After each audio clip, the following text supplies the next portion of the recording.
The idea of effective communication is to transfer the idea in your head in a telling, interesting, and effective manner into the heads of your listeners. Do you have the ability to do that? Yes, you most certainly do. Our own great Emerson said, "If you have something to say, you'll be given the power to say it." That's worth memorizing, and that's the key. If you have something to say, that's the key. You'll be given the power to say it. You have a subject, a picture in your mind, and you want to transfer it step by step as a building is moved from your mind to the minds of others. When the process is complete, you want your listeners to have the same picture you have. Now, if you can do that with real interest, humor, in a relaxed and friendly manner, you're a big success. And yes, you can do it. The subject of this message is to learn to speak with strength and effectiveness. Things that are strong, that are fashioned to last, built of quality, are usually typified by their simplicity. They are generally unadorned with useless spare gear and trappings that don't contribute to the main theme. The same is true in delivering an effective talk. Trim your speech of all irrelevancies, all discontinuities, all cliches. For example, never say each and every one. Simply say each one. It's stronger, more effective, leaner. Never, please, as long as you live, ever say, "and last but not least," or "without further ado." Those are cliches, tired, worn-out, beat-up cliches. They clutter, they're useless detritus. Clean your talk so that it stands lean and muscular with no excess baggage. When I have an important speech to make, I write it out first, every word and phrase, then I edit ruthlessly to trim away every ounce of superfluous fat. Then, read the speech aloud. If there are awkward locutions, and there are many words that work fine in print that are difficult to work with in a speech, words such as vouchsafe, for example, looks great in print, it's almost impossible to say. Look for pompous, affected speech and cut it out or reword it in a less formal, friendlier form. Take your subject and your speech seriously, just as you do your work, but don't take yourself seriously. Read the talk over a couple of times and time it as you do. If it's too long, cut. There's always something that can be cut out. I've been writing 5-minute radio programs for 18 years. I've written them on every subject under the sun, and I've never found one that couldn't be handled in 5 minutes in what I consider to be an interesting and informative way. It's true that you can't go into great detail. It's also true that you could easily talk for an hour on any subject. But it's also true that it can be handled in an interesting and effective way in 5 minutes. Such a speech is an hors d'oeuvre, not an 8-course meal. And with a little thought, imagination, and care, it can be delightful and delicious. If you can't think of anything to talk about, arbitrarily pick anything you see and write a 5-minute talk about it. A book, a table, a chair, the carpet, the town you live in, the state, your job, your child or children, your hobby, your main interest, your favorite food, music, architecture, automobile, color, part of the country or the world, why you like to walk in the rain or take long walks on the beach or in the country. Take any word that represents a concept such as love, honesty, justice, law, truth, honor, integrity, brotherhood. You could write a large book, 10 books, on any one of them. You can certainly write an interesting 5-minute talk about any one of them. Each of them paints a picture in your mind and imagination. Now transfer that picture into the minds of others. If you own a set of encyclopedia, you have only to open any volume at random, and you have the topic for a most interesting 5-minute speech and the facts you need for it. Every word in your dictionary can be the subject of a most interesting speech, as can the alphabet. Do you realize that all 600,000 words of the English language, the richest, the most widely spoken, the most flexible and beautiful language on earth, are formed of the 26 letters of the alphabet? Every word in all the plays and sonnets of Shakespeare is formed of that small, incredibly productive alphabet. Amazing? Interesting? Sure, it's interesting. Nervousness comes from being unsure of our subject and our ability to effectively deliver it. By writing the speech out first, we can be sure of it. We can find real interest and excitement in it, and find the desire to communicate that information and excitement to our listeners. After reading your speech over a few times, a few notes on a card will provide all the keys you need to keep on course and end on time. Pausing and hesitation are normal in everyday conversation. Speakers shouldn't be nervous about having to stop and think for a moment or reach for a particular word. It makes the talk sound more spontaneous, more natural. And you should speak just as you would to one person, with no affectations, no stentoriousness, no phony gestures. It should come naturally, unaffectedly. And look at the people in your audience. Look at those in the back, at the sides, and those in the front and the middle. And as you look at them, try to be conscious of transmitting what you're saying to them, transmitting the feeling, the mood, along with the words. You know, Toastmasters has helped thousands of people get over their nervousness and fear of speaking. It's a matter of practice. Every speaker of quality, I believe, suffers from nervousness before a speech. The degree of it depending upon the makeup of the audience he's to face. But like most, I feel that's a good thing. It puts us on our mettle. We get up for the speech, as they say, and we work hard at doing a good job. I find it helps me a great deal if I can develop a kind of love for the audience before I begin to talk. Now, by love, I mean a feeling of agape, which originally meant a feeling of love between Christians, but which can certainly include all people regardless of their religious leanings. It's a feeling of brotherhood. After all, we all belong to the same club, the same species. Our humanity is our membership card, and we can develop a feeling of liking, of being glad we're there at that moment. And I believe that feeling is transmitted to the audience. Audiences, I think, like most people most of the time, seem to dwell in a kind of neutral. They're not particularly negative, nor are they particularly positive. They're waiting to respond to whatever stimulus we provide. If it's good, if it's warm and positive and contains a feeling of love or liking or brotherhood, they seem to sense it and respond in a positive way.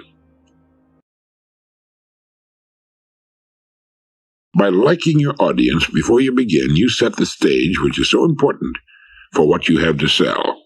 We might call it the package in which you and your words are to appear. It's an important part of marketing, as we all know. Without it, with a cold or negative audience to overcome, it's much tougher.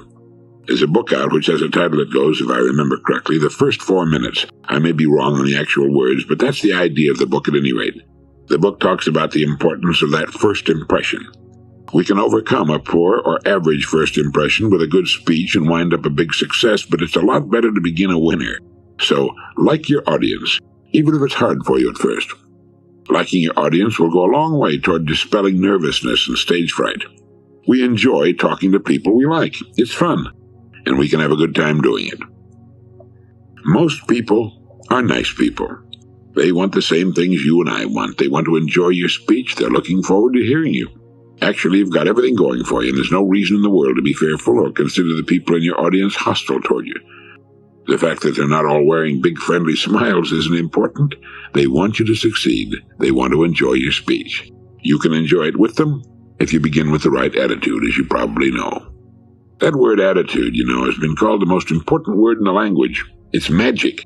It can work wonders and overcome tremendous odds. And people tend to respond favorably toward a good attitude. It's believed and often said that if you get to know anyone really well, you'll like him. We need to understand the importance of losing ourselves in our subjects. We don't lose control. We know where we are and what we're doing. Our minds reach for the proper words and phrases. The pauses come in the right places. We've got good eye contact with our audience. You might say we're conscious of putting on a performance, but at the same time, we're so interested in what we're talking about, and we know our subject so thoroughly, we can immerse ourselves in it.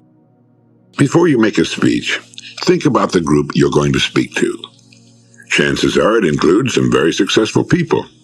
If you're talking to a sales organization, you may be talking to some people who do a lot better than you do and who know more about the subject you've chosen. You can still make a valuable contribution and an excellent and much appreciated speech, but stay humble. Every human being has a genetic strong point. You may be great at what you do, and you should be, but remember that other people are great in their ways too, and keep a healthy respect for the people you're addressing. I often say something such as, I'm sure there are many people in this audience more qualified to speak on this subject than I, but perhaps we'd all do better with a little reminding from time to time. Will Rogers said that none of us is smart enough to remember all he knows. Such a statement causes people to drop their guard and relax. They think, okay, this guy isn't challenging me, I'll see what he's got to offer. Maybe I'll even pick up an idea or two. We need to remember that success in one field doesn't qualify us as experts or grant us omniscience in other fields. Quite often when I've been asked to speak for a group, the program chairman has suggested that I talk on a particular subject. I'm quick to tell him that I have the subject I talk about and that that's my main interest, and that I don't tailor-make speeches for special groups. If he wants me, he gets my subject. It's simply a matter of sticking with what you know, what you're really qualified to talk about. Many times I've received letters and calls from people telling me they want to become speakers. I always ask them, what do you want to talk about? It quite often takes them back. They just want to be speakers. They don't have a subject in which they're deeply involved and interested. And I don't think we need more speakers, we need more informed and dedicated people. In each case, the audience must be taken into consideration. One of the worst things we can ever do is to talk down to our audience. We should stretch them if possible, but never make the mistake of assuming they aren't as smart as we are. Make them stretch up to your subject if necessary, but don't ever be patronizing. It offends them deeply, and they quickly recognize that you've underestimated them. They're a lot smarter than you think. We would all rather be overestimated than underestimated. So, never, ever, under any possible circumstances, sell your audience short. Never underestimate their brains nor their ability to grasp what you're talking about. I used to know a man, he was one of the principals of a large and very successful advertising agency, who had a hard and fast rule against cliches. A cliché, as you know, is a trite phrase which has lost its meaning through constant use, but which often becomes so much a habit with us we use it automatically without thinking about it. I used one just for fun in my opening sentence. Did you notice it? I said, who had a hard and fast rule against clichés. Now, what is a hard and fast rule? It's much better to say he had a rule against clichés. The words hard and fast are unnecessary. In advertising, they take up valuable space and increase the cost without adding a thing to the message. Some time back, we went through a 2-page letter just for fun, and by cutting only the superfluous words, reduced it to a 1-page letter consisting of just 3 paragraphs. Not only was about 70% of the letter completely unnecessary, but the new edition was fast, lean, and muscular. The original letter was fat, unwieldy, and full of cliches, phrases that you put into letters without even realizing you're doing it. We have a tendency to speak the same way. Have you ever noticed how often you hear people say, I mean? If you simply say what you mean, you don't have to tell anyone what you're doing. Another one is stuff like that, or you know what I mean, or in other words, or like I said. And one time I had a cab driver in Philadelphia who, after every sentence, would look around and ask, am I right or wrong? Well, there's nothing wrong about this particularly, but it does add a lot of unnecessary weight and excess baggage to something that can be simple, direct, clean, and powerful. The experts go on to say that fully 96% of the average person's conversation is negative in nature. I think you'll agree that our conversation most certainly reflects our thoughts, and if this is so, 96% of our thinking must be negative. And since it's our thinking that determines what happens to us, we literally become what we think about most of the time, the odds are about 96-4, then, that we're negative people. That is, we tend to look on the gloomy side of things, to expect the worst rather than the best, and to wear a grim, unhappy expression about 96% of the time. You can't very well look happy, smiling, and cheerful when you're discussing a negative subject, how bad you feel, or how rotten the weather is, or verbally ripping the viscera out of some poor clown you don't like, or complaining about the boss, or the company, or the working conditions, or the job, or your in-laws, or whatever. Now, this is a very unfortunate situation for the great majority of people, and it points up the importance of your having a positive and inspiring destination toward which you're directing your life. We need to keep our eyes fixed upon the compass and our destination firmly and constantly in mind. Otherwise, we're going to become so immersed in the negative, the microscopic amount of positive and healthy influence in our lives won't be enough to save us. And the experts go on to say that we'd be smart to de-emphasize the negative and bring more things and thoughts of a positive nature into our minds and actions. We can do this by censoring our thoughts and our speech before they have a chance to be fully thought about or uttered. Dwelling on the negative can only have a negative influence upon our lives. Conversely, the more positive we can think, talk, and act, the brighter, the happier, the more successful our lives will become. You might someday try keeping score in a little notebook under the headings P and N. Keep a tally during the day on positive and negative factors and see which is winning. Do you know there are 3 kinds of book buyers? The first has a handsome collection of volumes on his shelves, unread, untouched. He looks upon them as part of the furniture in his home and usually selects them for bindings that match the rest of the decor. The second has an interesting assortment of books which reveal his own varied interests. A few of them read through, most of them dipped into, but all of them clean and shiny as the day they were bought. He has not yet come to grips with them or made them an integral part of his mind. The third has a few books, or many, but most of them are dog-eared and dilapidated, shaken and loosened by continual use, marked and scribbled in from front to back. This man has come into full ownership of his books. The kind of wear and tear they show indicates how much of their content has rubbed off on his mind. Having something readable on your bookshelf does you no more good than having something edible in your icebox. You've not made the books your own until you've made full use of them by reading and understanding them and so getting them into your mind. After you have assimilated books in this way, they can always be returned to the bookshelf, for unlike food, they are not consumed by use. And if they're great books, they always remain to be used again and again for further nourishment. I think another important point to insert here is that the idea of reading a book isn't to finish it and lay it aside. Maybe you're like I am and hate to see a good book come to an end. Well, that's a good reason for not getting in too big a hurry, and it's also a good reason for reading the book again at some future date. I believe it's impossible to calculate the value of a good library. Coming into the room that contains your books is like coming into a room full of old, wise friends. It gives you a warm, comfortable feeling, a feeling of belonging. The weather can be miserable outside and you can be all alone in the house, but in 10 or 15 minutes you can find the book you feel like reading or studying, and before you know it, you're swept up in a world of interest and charm and excitement. The most important part of you, your mind, is being fed and nourished and broadened. Its vacant cells are being filled with new knowledge, new memories, and are activating new cells for new information. Anyway, you might ask yourself which of the 3 types of book buyers you are. And incidentally, books should be bought. 1, the type who buys the books to look at on the shelves. 2, the type who occasionally peeks into a few of them. Or 3, the type who devours his books as he devours his food for nourishment and sustenance and good health. 6 times 1 equals 6. 1 hour a day, 6 days a week, every week. 1 hour that every human being on earth can find every day out of the supply of 24 each of us is given. If you say you want to write or do anything, then hang it, do it. Even if it's only 1 hour a day, 6 days a week. Before you know it, it'll have been done. But don't ever pull those twin phony alibis, I don't have enough time, or I'm too tired, out of the hat. They're absurd. Each one of us has exactly the same amount of time that was granted to Michelangelo, Pasteur, Shakespeare, or Ty Cobb, Henry Ford, Marshall Field, and Dr. Jonas Salk.